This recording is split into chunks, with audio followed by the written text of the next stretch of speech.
বিসমিল্লাহিররহমানিররহিম। আসসালামু আলাইকুম। আশা করি অনলাইন ক্লাসে উপস্থিত আমার কলেজের সমস্ত ছাত্রছাত্রীরা তোমরা সুস্থ আছো, ভালো আছো এবং নিরাপদ আছো।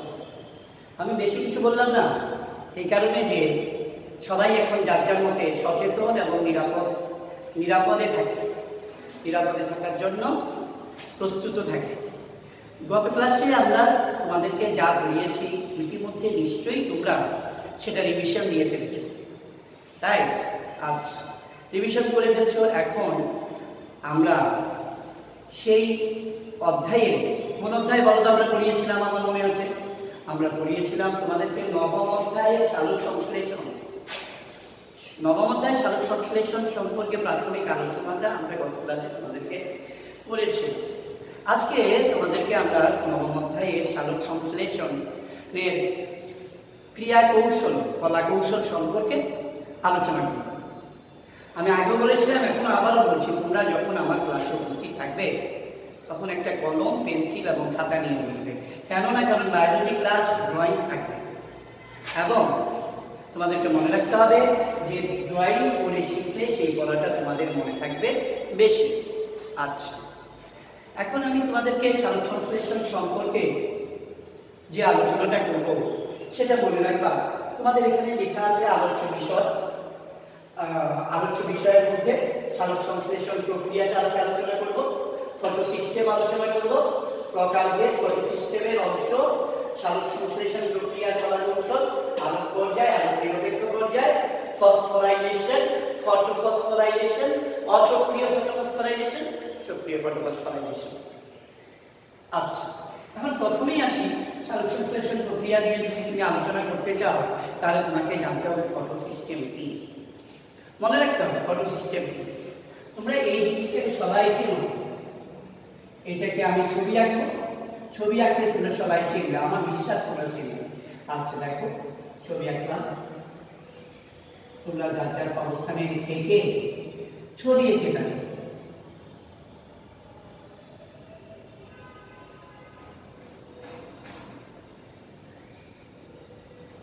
এই ছবিটাকে দেখে তোমরা চিনে ফেলছো এটা ক্লোরোপ্লাস্টের ছবি, তাই না? আর ক্লোরোপ্লাস্টের ছবির মধ্যে এই যে জিনিসটার কথা দেখাচ্ছি এটার নাম হচ্ছে থাইলাকয়েড। থাইলাকয়েড কি নাম? থাইলাকয়েড। এই থাইলাকয়েড মেমব্রেনের মধ্যে অসংখ্য ক্লোরোফিল অণু থাকে, বিভিন্ন ধরনের ক্লোরোফিল অণু থাকে। ক্লোরোফিল এ অণু থাকতে পারে, ক্লোরোফিল ডি অণু থাকতে পারে, বিভিন্ন ধরনের ক্লোরোফিল অণু থাকে। এই ক্লোরোফিল অণুর সাথে সংশ্লিষ্ট থাকে কে? ধরে নিচ্ছি chlorophyll A, chlorophyll B, CHLO, chlorophyll B. এদের সাথে সংশ্লিষ্ট থাকে ইলেকট্রন গ্রহীতা। কি নাম তার? ইলেকট্রন গ্রহীতা সংশ্লিষ্ট থাকে। এই ক্লোরোফিল এ এবং ইলেকট্রন গ্রহীতাকে একত্রে যদি তুমি দেখো তাহলে ওরা দেখা যাচ্ছে একটা ইউনিট হিসাবে অবস্থান করছে। ওরা কি হিসাবে অবস্থান করছে? ইউনিট হিসাবে অবস্থান করছে। আর এই ইউনিটকে আমরা বলবো ফটো সিস্টেম। বুঝতে পারছি? আবার বলছি, মনোযোগ দিয়ে শুনো। আমরা ক্লোরোপ্লাস্ট চিনি, ক্লোরোপ্লাস্টের মধ্যে থাইলাকয়েড মেমব্রেন থাকে। এই থাইলাকয়েড মেমব্রেনের মধ্যে বিভিন্ন ধরনের ক্লোরোফিল অণু থাকে। আর ওই ক্লোরোফিল অণুর সাথে সংশ্লিষ্ট থাকে ইলেকট্রন গ্রহীতা। ইলেকট্রন গ্রহীতা, এই ইলেকট্রন গ্রহীতা ক্লোরোফিল অণুর সাথে একসঙ্গে মিলে সংশ্লিষ্ট হয়ে একটা ইউনিট তৈরি করে।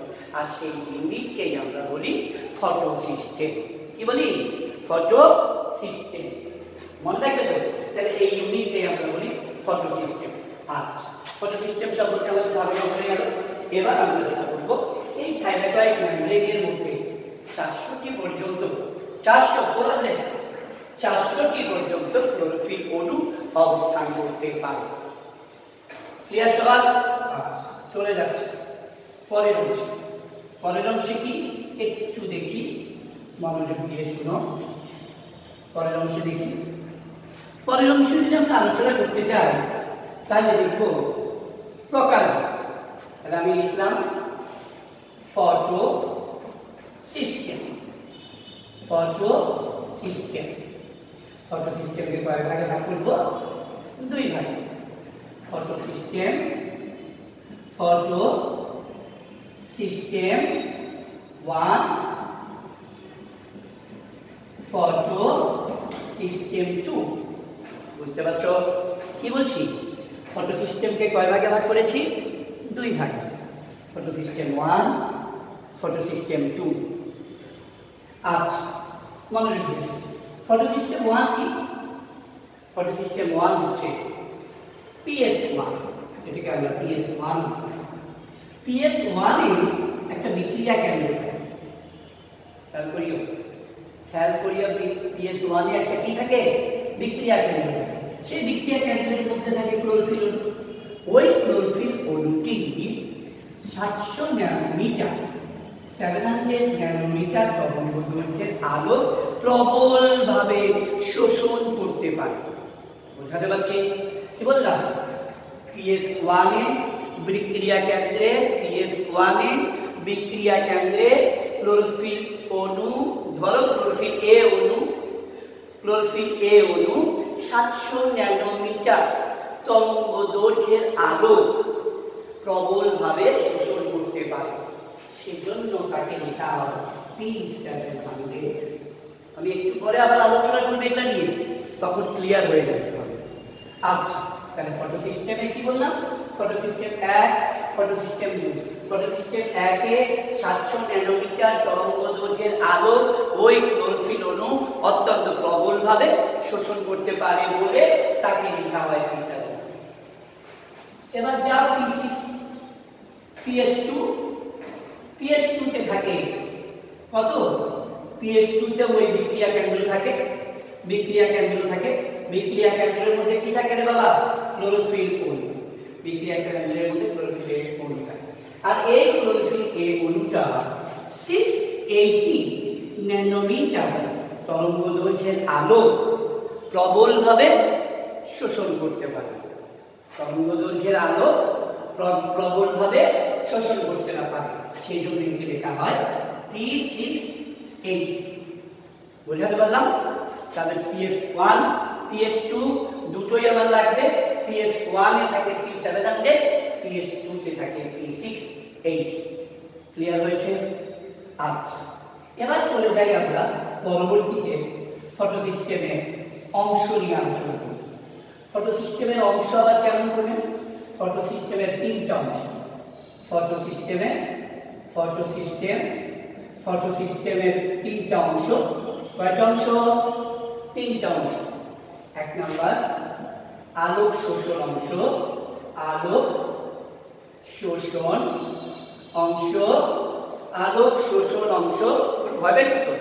ভয় পাওয়ার কিছু নেই। সালোক সংশ্লেষণ প্রক্রিয়াটা বুঝতে পারলে তোমরা এখান থেকে একটা সিকিউ অ্যান্সার করতে পারবে, এবং মনে রাখবা যে এখান থেকে একটা সিকিউ তোমাদের পরীক্ষায় আসবে।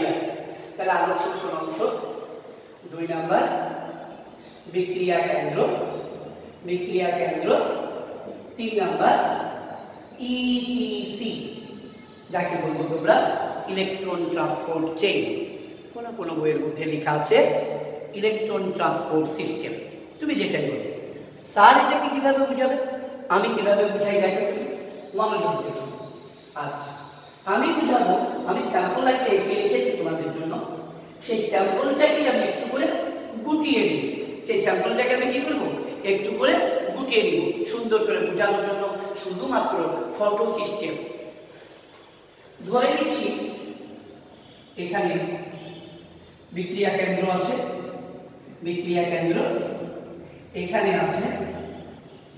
এখানে আছে ক্লোরোফিল অণু, এখানে আছে সানলাইট। বুঝতেছো তো? এখানে আছে বিক্রিয়া কেন্দ্র, এখানে আছে ক্লোরোফিল অণু, আর এখানে আছে বিক্রিয়া কেন্দ্র, এখানে আছে সানলাইট। আচ্ছা, এখান থেকে ইলেকট্রন, মানে এটা হচ্ছে যা বোঝানোর জন্য বলছি তোমাদের। এখান থেকে ইলেকট্রন বেরিয়ে গেলে প্লাস্টোকুইডনের কাছে গেল। প্লাস্টোকুইডন পরে তাকে পাঠায় দিল সাইটোক্রোম এফ এর কাছে। সাইটোক্রোম এফ এর কাছে যাওয়ার পর এখানে সাইটোক্রোম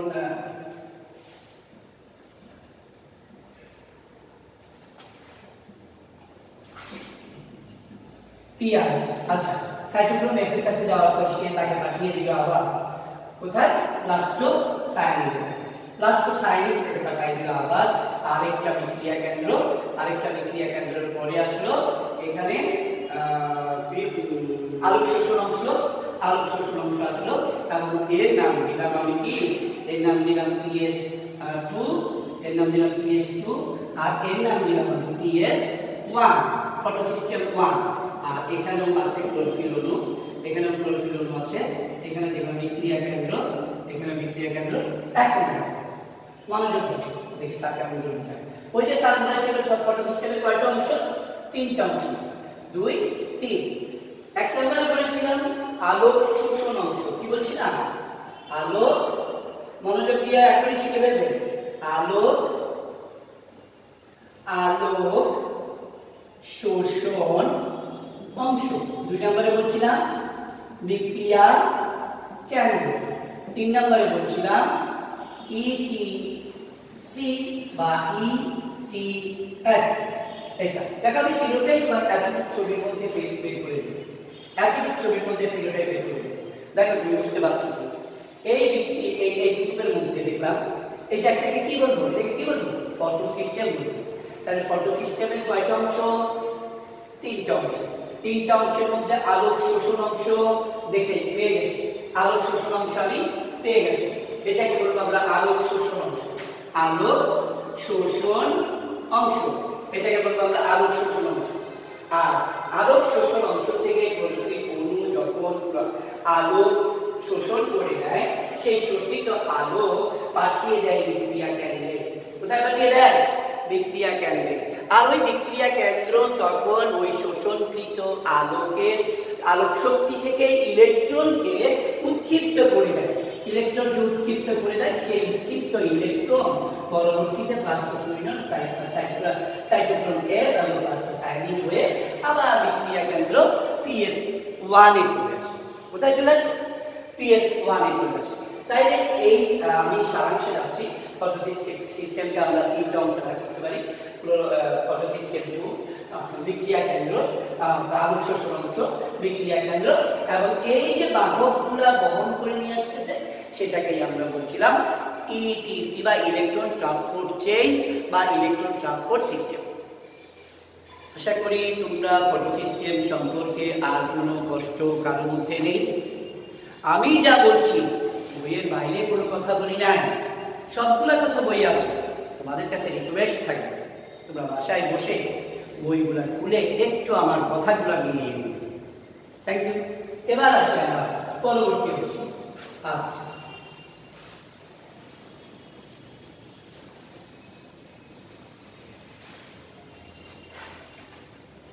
পরবর্তী অংশে আমরা এটা বলছি, সালোক সংশ্লেষণ প্রক্রিয়ার কলাকৌশল। সালোক সংশ্লেষণ প্রক্রিয়ার কলাকৌশল যদি তুমি আলোচনা করতে চাও, তাহলে একজন শারীরতত্ত্ববিদ, ইংরেজ শারীরতত্ত্ববিদের নাম অবশ্যই তোমাকে মনে রাখতে হবে। তুমি আমাকে প্রশ্ন করবে কেন স্যার? কারণ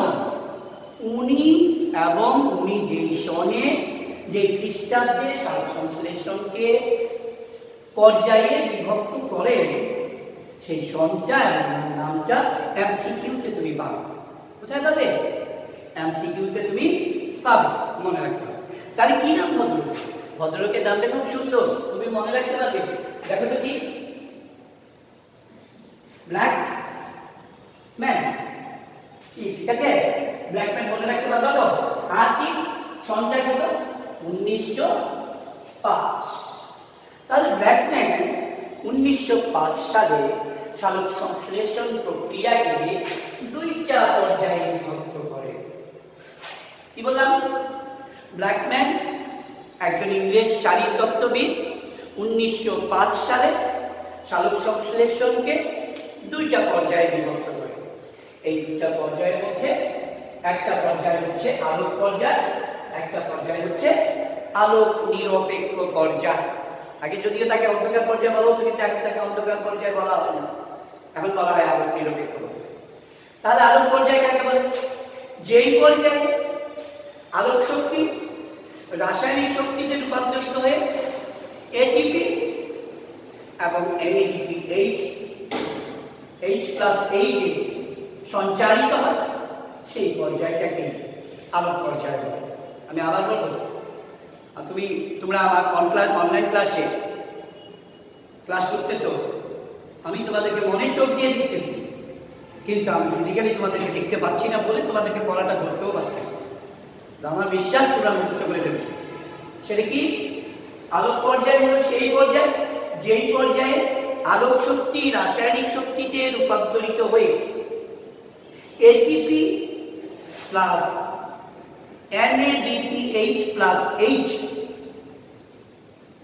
তে সঞ্চারিত হয়, সেই পর্যায়কে আলোক পর্যায় বলে। কিরে বাবা, অবশ্যই দেবা বলতে পারবা? ইনশাআল্লাহ বলতে পারবো, তাই না? জাস্ট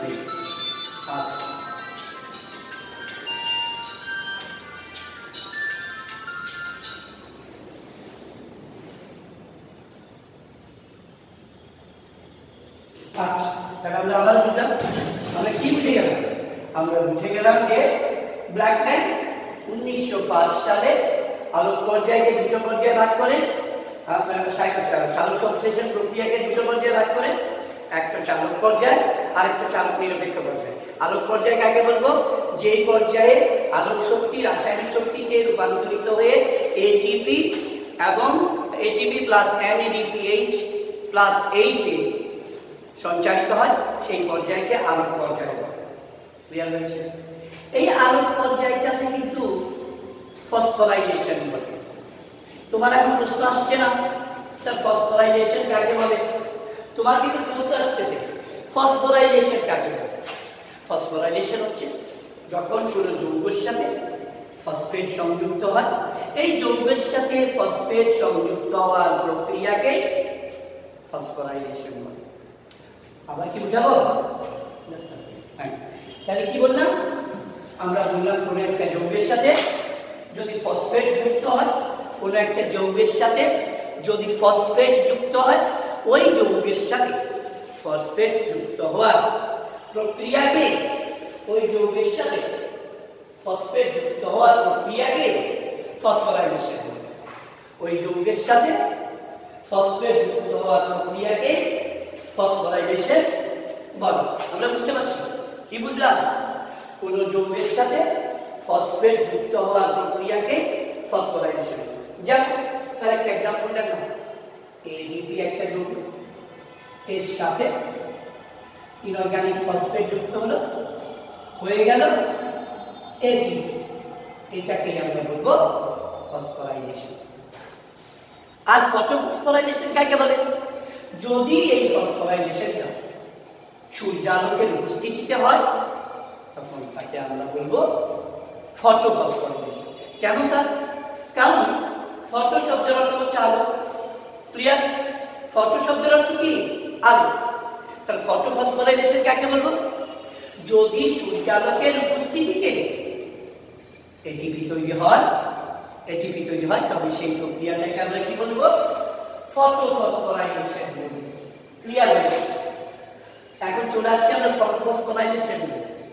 ফটোফসফোরাইলেশনের মধ্যে যখন আমরা আলোচনা করতে যাব, তখন দেখব ওই ফটোফসফোরাইলেশনকে দুইটা চক্রে ভাগ করা যায়। কি কি স্যার? একটা সচক্রিয়, একটা চক্রীয়।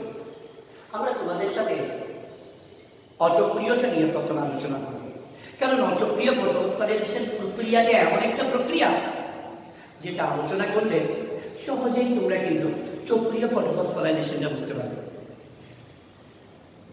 বিলিভি, অচক্রীয় ফটোফসফোরাইলেশন প্রক্রিয়াটা এমন প্রক্রিয়া যেটা আলোচনা করলে তোমরা অতি সহজেই চক্রীয় ফটোফসফোরাইলেশন বুঝতে পারবে।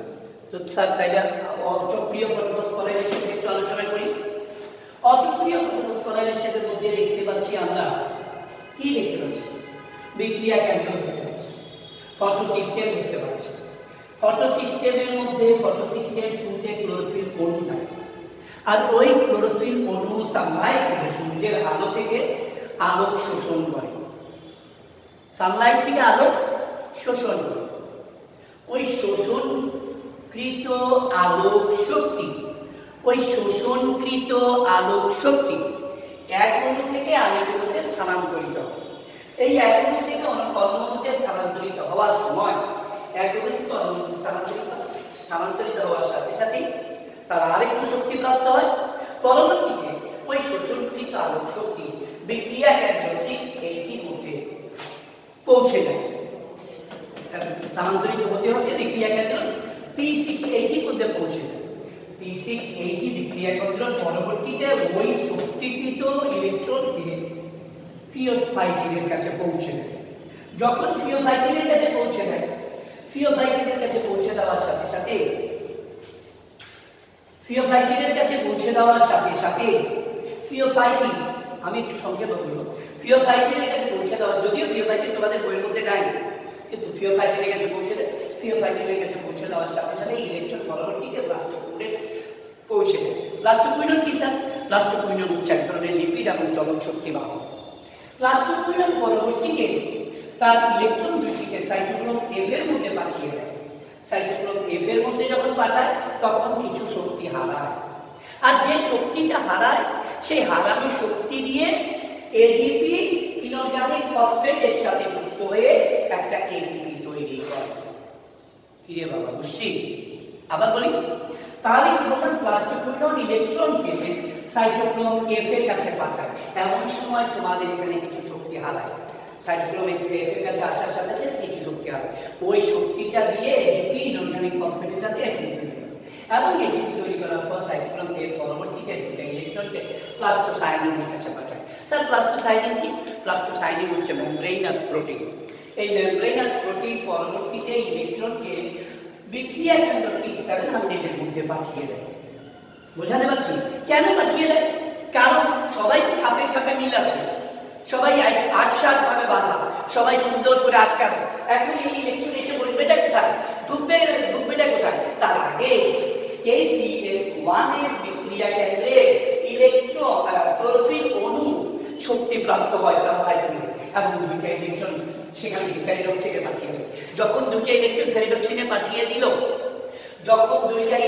ফেরিডক্সিনে পাঠিয়ে দিল, তখন এখানে দুইটা ইলেকট্রনের ঘাটতি হলো না?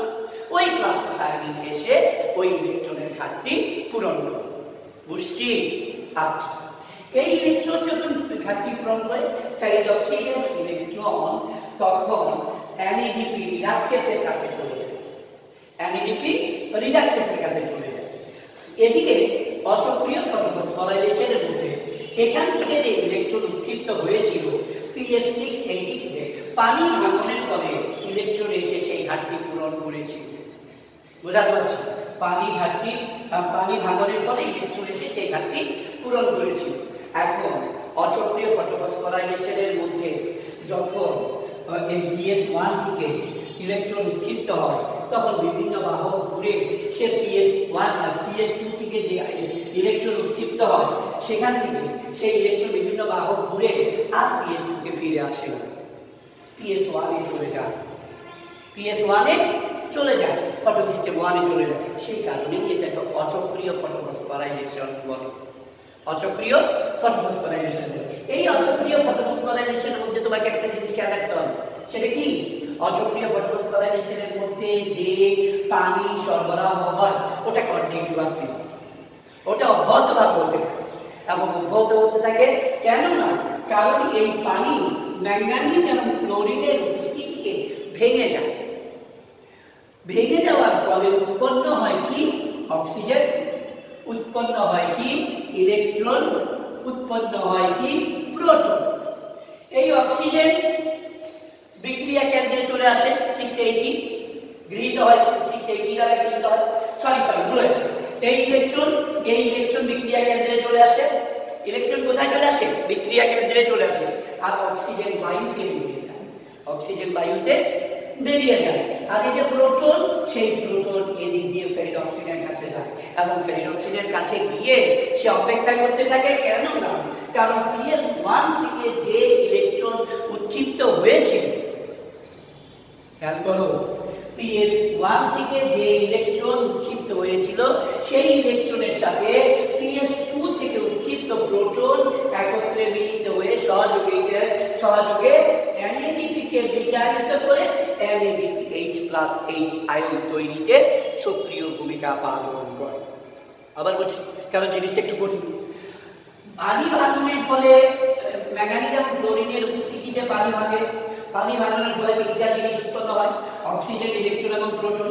অক্সিজেন বায়ুতে বেরিয়ে যায়, ইলেকট্রন pH2 তে সরবরাহ হয়, pH2 মানে 680 বিক্রিয়াকে সরবরাহ হয়, আর হাইড্রোজেন বা প্রোটন যায় ফেরিক অক্সিজেনের দিকে, এবং সেখানে যে pH1 থেকে ইলেকট্রন উৎক্ষিপ্ত হয়েছিল সেই ইলেকট্রনের সাথে মিলিত হয়ে সে কি করে NADPH+ আয়ন তৈরি করে। বোঝাতে পারছেন? তো সুতরাং দেখতে পাচ্ছেন অচক্রীয় ফসফোরাইলেশন ফটোসিনথেসিসের বেলায় যে পানির উৎপন্ন, যে অক্সিজেন উৎপন্ন হয় তা পানি ভাঙনের ফলে উৎপন্ন হয়। যে অক্সিজেন উৎপন্ন হয় সেই অক্সিজেনটা কিসের ফলে উৎপন্ন হয়? পানি ভাঙনের ফলে উৎপন্ন হয়। আর এই পানি ভাঙনকে অচক্রীয় ফটোফসফোরাইলেশন আয়নিক ফটোসিনথেসিসের মধ্যে পানি ভাঙনকে কি বলে? শালক বিভাজন। কি বলে? শালক বিভাজন বা ফটোলাইসিস অফ ওয়াটার বলে। শালক বিভাজন বা ফটোলাইসিস অফ ওয়াটার বলে। বোঝা যাচ্ছে? আর এই অচক্রীয় ফটোফসফোরাইলেশনের মধ্যে তোমাদের খেয়াল রাখতে হবে, যেহেতু ইলেকট্রন বেরিয়ে বিভিন্ন ভাবক ঘুরে pH1 এ চলে যায়, তাই অচক্রীয় ফটোফসফোরাইলেশন বলে। এখন প্রশ্ন হচ্ছে চক্রীয় ফটোফসফোরাইলেশন। যদি চক্রীয় ফটোফসফোরাইলেশনে NADP সরবরাহ বন্ধ হয়ে যায়, NADP সরবরাহ বন্ধ হয়ে যায়, তাহলে এই ইলেকট্রন আমার বিভিন্ন বাহক ঘুরে পুনরায় pH1 এ চলে আসে। এদিক দিয়ে যায়, এদিক দিয়ে গিয়ে এদিকে চলে আসে, pH1 এ চলে আসে। এবং pH1 এ চলে আসে বলেই তাহলে কি বললাম, P700 হতে উৎক্ষিপ্ত ইলেকট্রন বিভিন্ন বাহক ঘুরে আবার পুনরায় P700 এ ফিরে আসাকেই চক্রীয় ফটোফসফোরাইলেশন বলে। আর অচক্রীয় ফটোফসফোরাইলেশনের বেলা যদি পানির সরবরাহ বন্ধ হয়ে যায়, তাহলে অচক্রীয় ফটোফসফোরাইলেশন বন্ধ হয়ে যাবে, তখন চক্রীয় ফটোফসফোরাইলেশন চলবে। আজকে এতটুকু থাকুন। তোমরা এই একটা প্রশ্ন লিখে নাও, কারণ এই সালোক সংশ্লেষণ প্রক্রিয়ায় চক্রীয় এবং অচক্রীয়র মধ্যে পার্থক্য আসবে। সালোক সংশ্লেষণ প্রক্রিয়ায় অক্সিজেনের উৎস আসবে, সালোক সংশ্লেষণের প্রক্রিয়ায় পানির উৎস আসবে, সালোক সংশ্লেষণ প্রক্রিয়ায় চক্রীয় অচক্রীয় ফটোফসফোরাইলেশনের বর্ণনা আসবে, সালোক সংশ্লেষণ প্রক্রিয়ায় প্রভাবক আসবে, সালোক সংশ্লেষণ এবং শ্বসনের মধ্যে পার্থক্য আসবে। মনে রাখতে হবে এই প্রশ্নের উত্তরগুলো সোজা তোমরা বাসায় বসে বই থেকে রিভিশন দিয়ে ফেলবো, এবং সুস্থ থাকবে, নিরাপদ থাকবে। আগামী ক্লাসে আবার যদি আল্লাহ আমাদেরকে সুস্থ রাখে আমরা আবার আলোচনা করবো। Thank you very much. আল্লাহ হাফেজ।